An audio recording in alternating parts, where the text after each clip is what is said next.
प्यारे बहन भाइयों, सत्यार्थ प्रकाश चैनल में आपका स्वागत है। और आपका स्नेह और जिज्ञासा हमको प्रेरित करते रहते हैं। जितना है स्नेह और जो विषय कि आपको जानना चाहते हैं, जो कमेंट के माध्यम से हमारे पास आए हैं, और ज़्यादा व्यक्ति इस विषय को जानना चाहते हैं कि आखिर प्रकृति क्या है, परमात्मा क्या है, ईश्वर क्या है और इस संसार का रचन क्या होता है। हम आप देखेंगे कि संसार के अंदर जो हमारे पुराण हैं वो अलग विधि बताते हैं कि संसार की रचना इस प्रकार हुई। कुरान अलग बताती है कि संसार की रचना इस प्रकार हुई। बाइबल अलग बताती है कि संसार की रचना इस प्रकार हुई। और वेद अलग बताता है कि इसकी रचना इस प्रकार हुई। और जब इतने एक ही विषय को अलग अलग बताते हों तो ऐसी अवस्था में जो जिज्ञासु है, जो श्रोता है, जो ये चीज़ जानना चाहता है, वो कैसे निश्चित कर पाए कि कौन सी बात सही है और कौन सी बात गलत है।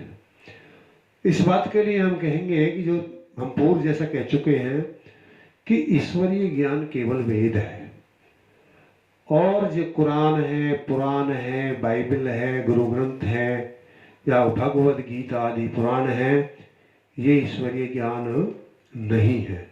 तो आज हम इतना ही कहेंगे इस पर तक कि ईश्वरीय ज्ञान नहीं है। हाँ, जब फिर हम इस पे विषय पे, और वेद ही ईश्वरीय ज्ञान क्यों है, कुरान क्यों नहीं है, पुराण क्यों नहीं है, बाइबल क्यों नहीं है, अगली हम वीडियो में ये लेंगे। तो अब आप जो इस विषय के लिए तैयार हो जाइए, और यदि आप विषय समझना चाहते हैं तो कार्य और समय, यानी काम और समय बराबर चलते हैं। इस इतने गहन विषय को समझाने के लिए थोड़े समय की आवश्यकता है, तो धैर्य रखें और इस वीडियो को लास्ट तक देखें। यदि आपको लगे कि वीडियो अच्छी है, ये ज्ञानवर्धक है, दूसरों को लाभ दे सकती है, तो फिर शेयर जरूर करें। और यदि आपको कुछ कमी दिखी है या कुछ शंका की है या कुछ जानना चाहते हैं तो आप इसमें कमेंट के माध्यम से हमें बताएं। आज जो हम इस वीडियो के माध्यम से आपको बताना चाहते हैं कि आखिर वेद के आधार पर सृष्टि का कैसे रचन होता है, इसकी विधि क्या है, और ये कैसे सब संसार चल रहा है, कौन क्या चीज़ है। तो आज का हमारा विषय यह है। तो अब हम प्रारंभ करते हैं। ओम।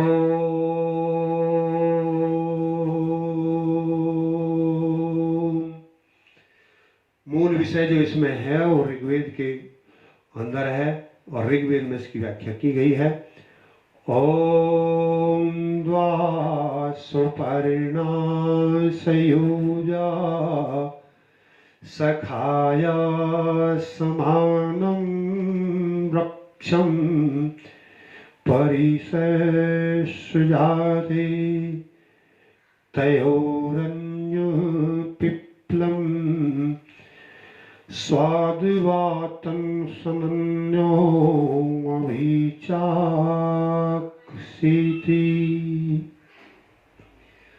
ये ऋग्वेद का मंत्र बता रहा है कि संसार के अंदर तीन पदार्थ हैं जो कैसे हैं, अनादि हैं।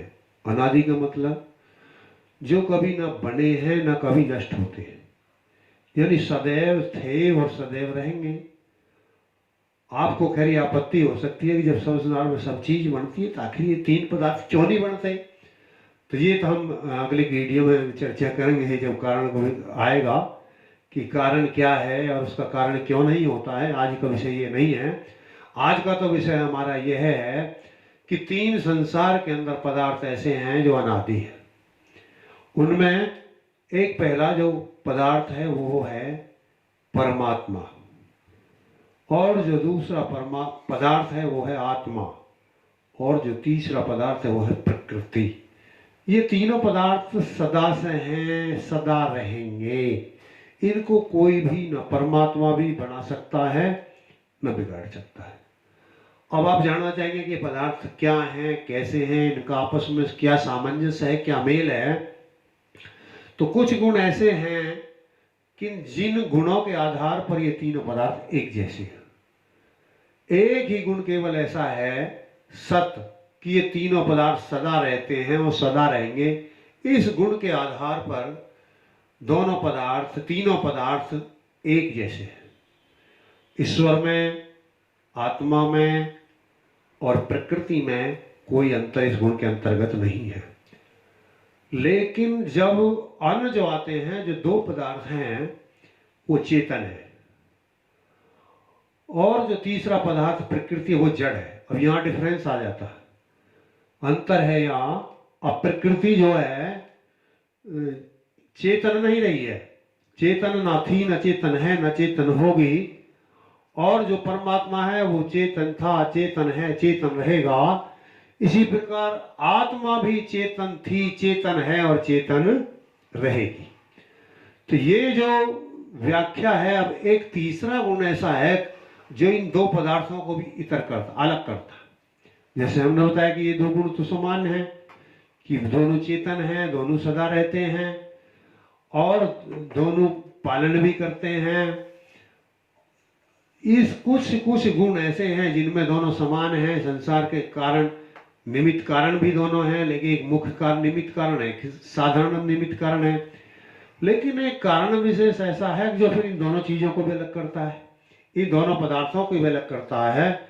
जो इन दोनों पदार्थों को अलग करता है वह परमात्मा और आत्मा को जो इतर करता है, क्या कि परमात्मा सर्वज्ञ है और आत्मा अल्पज्ञ है।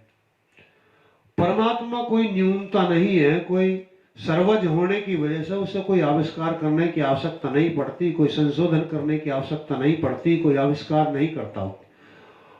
और जो आत्मा है ये अल्पज्ञ होने की वजह से जो ये रचना करती है उसमें त्रुटि रह जाती है। जैसे हम गाड़ी पहले बनाते हैं, अगले वर्ष हम उसमें मॉडल में सुधार कर देते हैं।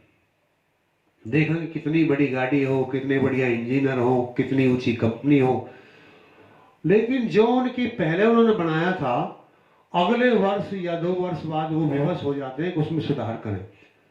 या जैसे आपने मकान बनाया, तो जो आपने जिस दिन मकान बनाया था अपनी आवश्यकता के अनुसार बिल्कुल अच्छा था, लेकिन फिर आपको महसूस हुआ कि ये कमी रह गई, फिर आप उस मकान को तोड़ देते हैं। लेकिन परमात्मा सर्वज्ञ है, इसलिए उसकी बनाई हुई वस्तु में कोई न्यूनता नहीं होने की वजह से उसको कोई भी परिवर्तन करने की आवश्यकता नहीं है। जैसे जब से दुनिया चल रही है 1,96,8,53,हजार वर्ष से नाक यही है, आंख यही है, कान यही है, जो दांत हैं वो वही हैं, कोई उनमें परिवर्तन नहीं हुआ, ना आगे कभी होगा। और इसी सृष्टि में नहीं, जो पहले भी कल्प रहे हैं, जैसे दिन के बाद रात्रि आती है, रात्रि के बाद दिन आता है, ऐसी प्रलय के बाद सृष्टि, सृष्टि के बाद प्रलय, उसको कल्प कहते हैं। ये कभी फिर लंबी चर्चा इस विषय पर करेंगे। तो ये जो व्यवस्था है, परमात्मा जो रचना करता है उसमें एक जैसी उसका ज्ञान है, एक रस है, कोई भी वर्धन नहीं होता। तो इस गुण के कारण कि वो सर्वज्ञ है और एक वो सर्वशक्तिमान है, और शक्तिमान जीव हो सकता है, लेकिन सर्वशक्तिमान जीव नहीं हो सकता। क्या है शक्तिमान और सर्वशक्तिमान में आपको प्रश्न मस्तिष्क में आएगा कि क्या है, इनमें क्या अंतर है। सर्वशक्तिमान का मतलब यह है कि जो चेतन सत्ता बिना किसी दूसरे के मदद की अपने प्रत्येक कार्य को धर्म में रहते हुए पूरा कर सकती है, उसको सर्वशक्तिमान कहते हैं। और जो जीव है वो शक्तिमान है, सर्वशक्तिमान नहीं है, इसलिए वो अपने कार्य में दूसरे जीवों, परमात्मा की मदद लेने के लिए बाध्य है, इसलिए वो क्या है, शक्तिमान है। तो ये गुण भी आत्मा में और परमात्मा में अलग है। और एक जो तीसरा गुण परमात्मा और आत्मा को अलग करता है, परमात्मा और आत्मा भिन्न किस प्रकार होता है कि जो परम शक्ति परमात्मा है वो कभी शरीर धारण नहीं करता, कभी जन्म नहीं लेता, कभी 7वें आसमान या 14वें आसमान पे या क्षीर सागर में ऐसा वो नहीं रहता, सब कल्पना कर रहा है के लोग बागों ने। तो जो शक्ति है वो कभी जन्म नहीं लेती, और जन्म लेने का मतलब कि वो देह धारण नहीं करती, और जो आत्मा है वो देह धारण करती है। जब वही आत्मा अपने कर्मों के आधार पर देह धारण करवाता है परमात्मा, तो उसको जीव कहते हैं। परमात्मा आत्मा की रचना तो नहीं करता, ना आत्मा को मार सकता है, ना जन्म दे सकता है, दूसरी आत्मा नहीं बना सकता, पहली आत्मा को मार नहीं सकता, लेकिन परमात्मा ही जीवों को बनाता है। जीव क्या है? जब आत्मा सूक्ष्म शरीर में होती है, स्थूल शरीर नहीं होता है, तो उसको आत्मा कहते हैं। लेकिन जब ये शरीर को छोड़ करके आत्मा निकल जाती है, सत्य तत्व उसके साथ रहते हैं, आज का विषय नहीं है, और जब वो उस शरीर में होती है, सूक्ष्म शरीर के अंतर्गत होती है, तो उसको आत्मा कहते हैं। और जब 10 प्राण सहित इस शरीर में रहती है और ये स्थूल शरीर होता है, तो उसको जीव कहते हैं। यानी जीव जन्म लेता है और मरता है, बढ़ता है और बुढ़ा होता है। फिर आप ध्यान से सुने, आत्मा के पास में 5 प्राण होते हैं और जीव के पास में 10 प्राण होते हैं। तो ये जो अंतर है, परमात्मा जन्म नहीं लेता, आत्मा जन्म लेती है। आदि आदि जो गुण परमात्मा के हैं, इनसे आत्मा और परमात्मा आपस में अलग नहीं, तर है। अब प्रश्न ये उठता है कि आखिर वो है क्या चीज? ये 3 पदार्थों का हमने अंतर बताया, उनके गुण स्वभाव कैसे हैं? जो परमात्मा है वह संसार में एक है। ऐसा नहीं है मुसलमानों का अलग है, सिखों का अलग है, ईसाइयों का अलग है, या अमेरिका का अलग है, या भारत वालों का अलग है। ये तो इन अल्प बुद्धि वाले लोग बागों ने इसको ऐसा मान लिया है कि मुसलमानों का अलग है, जो 4थे या 7वें आसमान पर रहता है, ईसाइयों का अलग है, वो जो 4थे पे रहता, किसी का 6ठे पे रहता। एक और नया पोप गंडा चला, राधा स्वामी वाले वो कहते हैं वो हमारा तो 8वें पे रहता। क्यों? जो पहले किसी ने 4थे पे बताया, किसी ने 7वें पे बताया, किसी ने 6ठे पे बताया, उन्होंने कि हम अपने नीचे क्यों रहा, हमारा तो 8वें पे रहता। तो ऐसे ऐसे देखा देखी ढोंग पाखंड चल रहे हैं। लेकिन ये जो प्रयोजन है, ये यह है कि परमात्मा क्या है? वो एक है, ना वो कहीं 8वें पे रहता, ना कोई, सर्वत्र। वेद क्या कहता है कि जो परमात्मा है वो सर्वत्र रहता है, कोई ऐसी जगह नहीं है जहां पर परमात्मा नहीं रहता। आप कहीं भी चले जाइए तो यहां पर ही और दूसरे परमेश्वरों की तो स्थिति बिगड़ लेती है। जैसे जो कहते हैं कि हमारा खुदा 4थे या 6ठे आसमान पर रहता है, तो यदि वो 4थे 6ठे आसमान पर रहता है तो 3रे पे तो कभी आता नहीं होगा, और पृथ्वी पे नहीं आता होगा, और यदि पृथ्वी पे आ जाता होगा तो फिर 7वें पे नहीं रहता होगा। ये बात मिथ्या हो जाती है। अब वो 7वें आसमान पर रहता है, और वो 7वें आसमान पर ही रहता है, पृथ्वी पे नहीं आता, 4थे पे नहीं जाता, 7वें पे नहीं जाता, 8वें पे नहीं जाता, तो फिर उसे संसार की बातों का बोध कैसे होता है? फिर उसे चपरासी चौकीदार चाहिए, जो चोर और बेईमान भी हो सकते हैं। वो एक राजा से कहीं ज्यादा नहीं हो सकता। जैसे कोई एक सिंहासन पर राजा बैठा हो और वहां पाप भी हो, पुण्य भी हो, धर्मी भी हो, अधर्मी भी हो, उस राजा से गलत भी हो, सही भी हो, उसके दुश्मन भी हो, युद्ध भी करो फिर। लेकिन परमात्मा की व्यवस्था नहीं है। ये अल्प बुद्धि वाले लोगों की ऐसा सोचना है। ना वो क्षीर सागर में रहता है, ना वो कहीं एक स्थान विशेष पर रहता, वो सर्वत्र रहता। इस गुण को सही ना समझने की वजह से जो ये आज पाखंड चल रहा है कि हम एक देश विशेष में समझ लेने से, वहां जाकर के उसके ऊपर जल चढ़ाने से, या उसके ऊपर पुष्प चढ़ाने से, या दूध डाल देने से हम समझते हैं पूजा हो गई है, घंटी बजा देने से, या किसी दिशा विशेष मस्जिद में जाकर, गिरजाघर में जाकर, मूर्त किसी भी आदि आदि जितने भी ये पूजा के स्थान बनाए हुए हैं लोग बागों ने, या कहीं मक्का मदीना जाना है, या कहीं तीर्थ यात्रा के लिए जाना है, जैसे अभी यात्रा चल रही है कैलाशनाथ के लिए, या माता वैष्णो देवी के, किसी के लिए भी, वो किसी देश विशेष में नहीं रहता जहां जाकर के आप आराधना करते हैं। इस बात का ज्ञान ना होने की वजह से, परमात्मा को सरदेशी ना समझने की वजह से ये संसार दुखी है, और किसी देश विशेष में उसे पूजने को जाता है।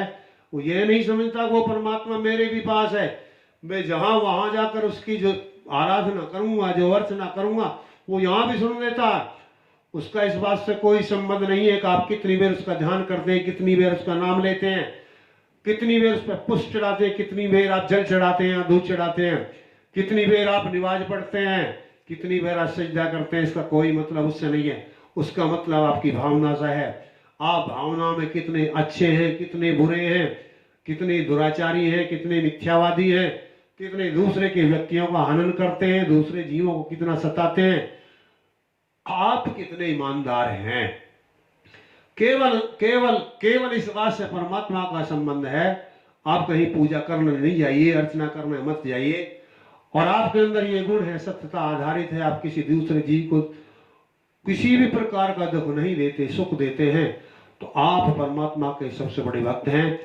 और यदि आप ऐसी जगह जाने के बाद में भी अनिष्ट कर्म करते हैं, बुरे कर्म करते हैं, तो उसका कोई भी लाभ आपको नहीं है।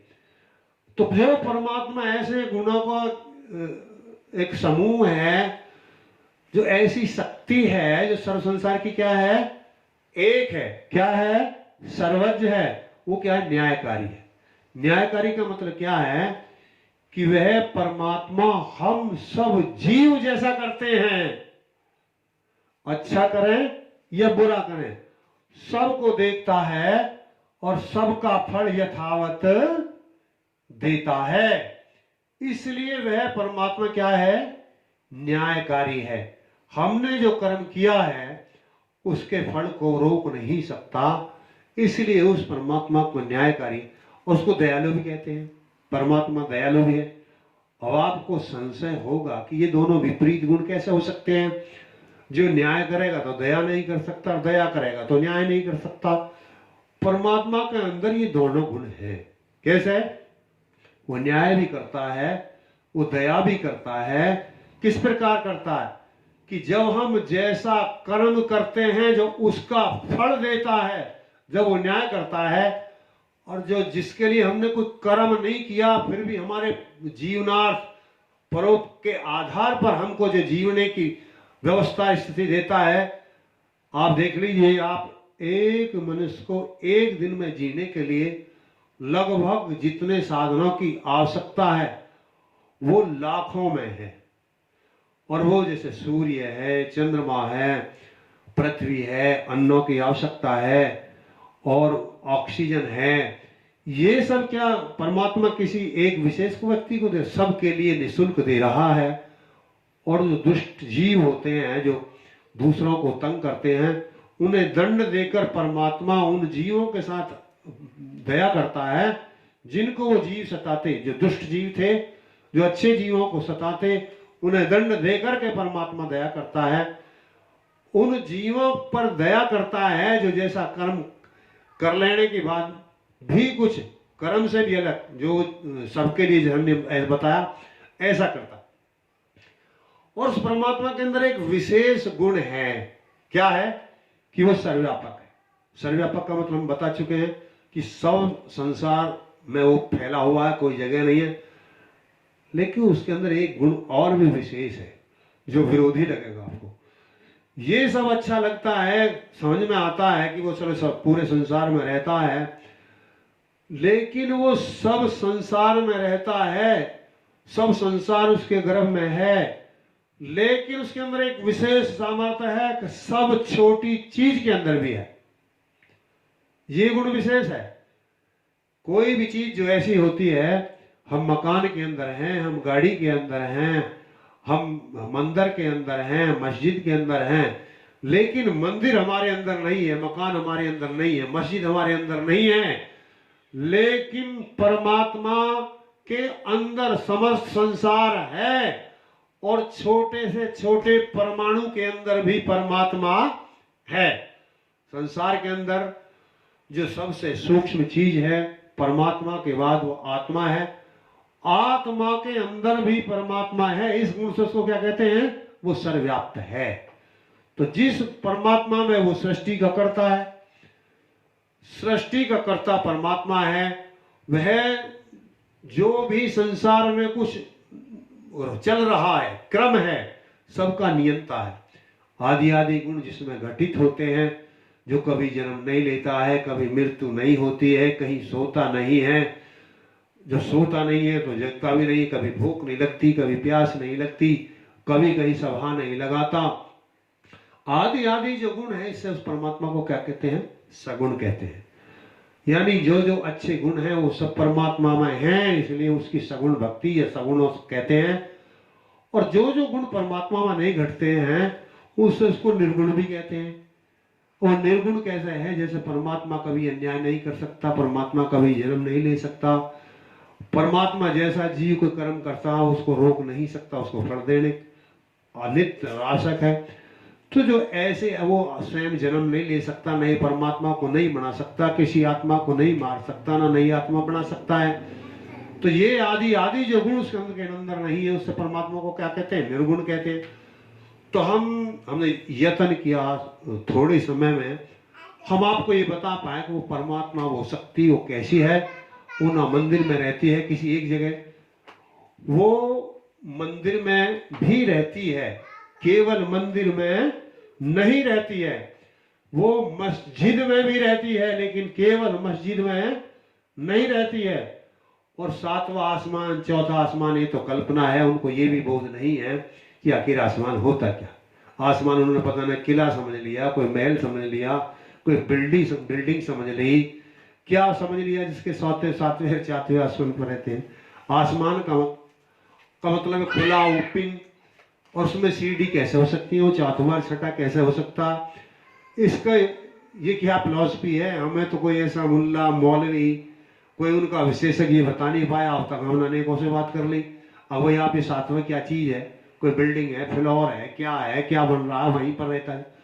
तो ये विषय दूसरा है। हम जो मूल बात है, परमात्मा मूर्ति में है, मस्जिद में है, मंदिर में है, गुरुद्वारे में है, गिरजाघर में है, लेकिन जो मंदिर में गया है, मस्जिद में गया है, गुरुद्वारे में गया है, उसमें भी है। मंदिर के अंदर, मूर्ति के अंदर परमात्मा सर्वव्यापक और सर्वव्याप्त इसलिए है, लेकिन आत्मा के अंदर ये गुण नहीं है, वो सब जगह नहीं रह सकती, एक देशीय है, इसलिए आत्मा उस मूर्ति के अंदर नहीं है। तो जब जिसके अंदर जो मिलना चाहता है, परमात्मा सबके धोरे है, हमारे धोरे होते हुए भी हमको बोध नहीं होता, लेकिन जीव उससे मिलना चाहता है। और जब जीव उससे मिलना चाहता है तो उससे मिलने की आवश्यकता या पूर्ति कब होगी? जब आत्मा और परमात्मा दोनों एक जगह होंगे। यानी आप जिससे मिलना चाहते हैं वही, वो भी वही हो, जिससे मिलना चाहते हैं वो भी वही हो, और जो मिलना चाहता है वो भी वही हो। जब मिलन हो सकता है, यदि मिलने वाला जो मिलना चाहता है वो हो, जिससे मिलना चाहता वो ना हो, या जिससे मिलना चाहता वो तो हो, जो मिलना चाहता वो ना हो, तो मिलन नहीं हो सकता। तो ऐसा कोई स्थान नहीं, कोई मूर्ति नहीं, कोई मंदिर नहीं, कोई गुरुद्वारा नहीं, कोई मस्जिद नहीं, जहां पर परमात्मा है और मैं भी हूं। एक ही स्थान केवल ऐसा है, हमारा हृदय, जहां पर आत्मा रहती है। यहां आत्मा भी है और परमात्मा भी है। यदि आप उससे मिलना चाहते हैं तो उसके लिए केवल एक साधन है कि वो आत्मा, हृदय में बैठ के जब उसकी आराधना करेंगे, और क्या आराधना उसकी क्या है कि हे परमात्मा, मुझसे कोई गलत कार्य ना हो। उन्हीं व्यक्तियों की, उन्हीं पुरुषों की, उन्हीं जीवों की परमात्मा प्रार्थना सुनता है जो परमात्मा के आदेश को मानते हैं। और जो परमात्मा के आदेश को नहीं मानते हैं, पापाचारी हैं, और फिर भी परमात्मा से प्रार्थना करते हैं, तो परमात्मा ऐसों की प्रार्थना नहीं सुनता है। अब हम जो तीसरा प्रकरण है वो आत्मा, वीडियो ज़्यादा लंबी हो रही है, हम फिर इसको दूसरे पार्ट में लेंगे। आज हम इसी ईश्वर के ऊपर अभी इतना ही बता पाए। यदि आपको इस विषय के अंदर कोई जिज्ञासा हो, कोई जानना चाहते हो, तो हम जरूर बताएंगे। और आपने यदि हमारे चैनल को सब्सक्राइब ना किया हो तो सब्सक्राइब कर लें, जिससे हमारे द्वारा बनाई गई वीडियो आप तक पहुंचती रहे। और आप किसी विषय पर कुछ ज़्यादा जानना चाहते हैं, कुछ शंका हो या जिज्ञासा हो, तो आप हमसे वो कर सकते हैं। इन्हीं बातों के साथ आपका धन्यवाद। ओम शांति।